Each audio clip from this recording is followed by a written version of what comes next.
Hey everyone, it's Eric from epautos.com, your libertarian car guy, and I want to show you a preview of the autonomous car. This is an Acura TLX 2015, and if you can see, the car is steering itself a little bit, and if you look in the dashboard, you'll see the little icon there for it. It's got a semi-autonomous steering assist system, and you can see, and basically what it does is there are cameras to the left and right, and they see the yellow line and the white line, and that's how it keeps the car tracking in the lane. Now, it can only steer the car within certain parameters at the moment. Like, for example, now I have to manually control it as we go around the curve because the radius is too tight for the system to deal with. It generally works on straight stretches, and once we get around this curve up ahead again, I'm going to demonstrate and show you. And it's interesting and it's technologically amazing, but is it a good idea? Do I like it? Well, no.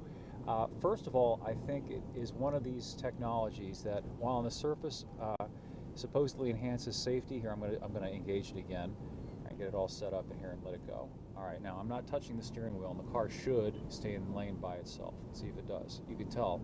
Okay, I'm not touching anything. I'm just touching the accelerator, and the car is steering itself. The problem, to get back to my rant, is that I think that this kind of thing encourages passivity behind the wheel, passive driving, inattentive driving, which means less safe driving. Now, I know that ultimately I'm going to just hold off the wheel now while I'm talking.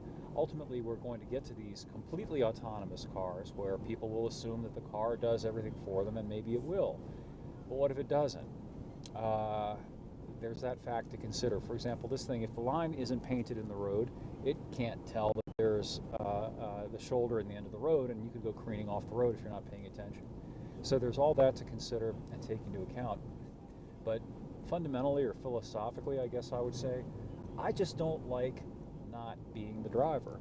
You know, the whole object of the exercise for me is to enjoy the act of controlling the car and being the guy in charge.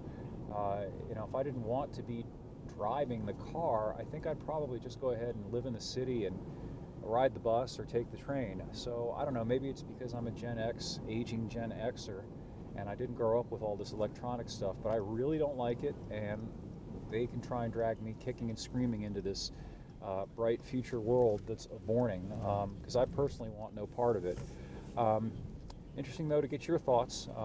Please come on down to epautos.com and let me know what you think, pro or con. Also, if you have videos of atrocious drivers, we'd love to have them. We have a feature called Clover Cam on the website. If you look on YouTube, there's probably a couple of dozen videos up already, and if you go to the site, epautos.com, we have even more of them. Look on the main page, on the left-hand side of the page, look for the green clover symbol. For those of you who don't know the inside baseball origin of clover, there's a feature article on the right-hand side of epautos.com called What's a Clover, and that will clue you in. Anyway, we will catch you next time, and thanks for watching.